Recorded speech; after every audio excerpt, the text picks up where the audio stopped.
జన సైనికులందరికీ కూడా నమస్కారం. ప్రతి జనరేషన్లో కూడా గత చరిత్రలో ఉన్నటువంటి వ్యక్తుల్ని ముందుకు తీసుకుని వెళ్ళేటువంటి వాళ్ళ ఆశయాలని, సిద్ధాంతాలని ప్రపంచానికి అర్థమయ్యే విధంగా చెప్పాలంటే కొంతమంది వాళ్ళు మాత్రమే సాధ్యమవుతుంది.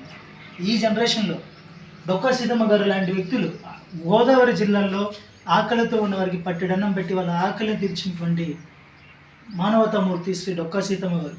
ఆమె యొక్క ఆలోచనల్ని, ఆమె ప్రజలకు సేవ చేసినటువంటి విధానాన్ని నేటి యువతరం అర్థం చేసుకునేటువంటి విధంగా చెప్పడంలో పవన్ కళ్యాణ్ గారు సక్సీడ్ అయ్యారని చెప్పాలి.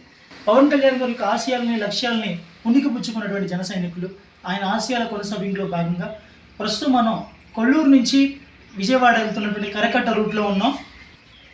ఈ రూట్లో జన సైనికుల యొక్క కమిట్మెంట్ని మనం మెచ్చుకోవాల్సినటువంటి అవసరం ఉంది.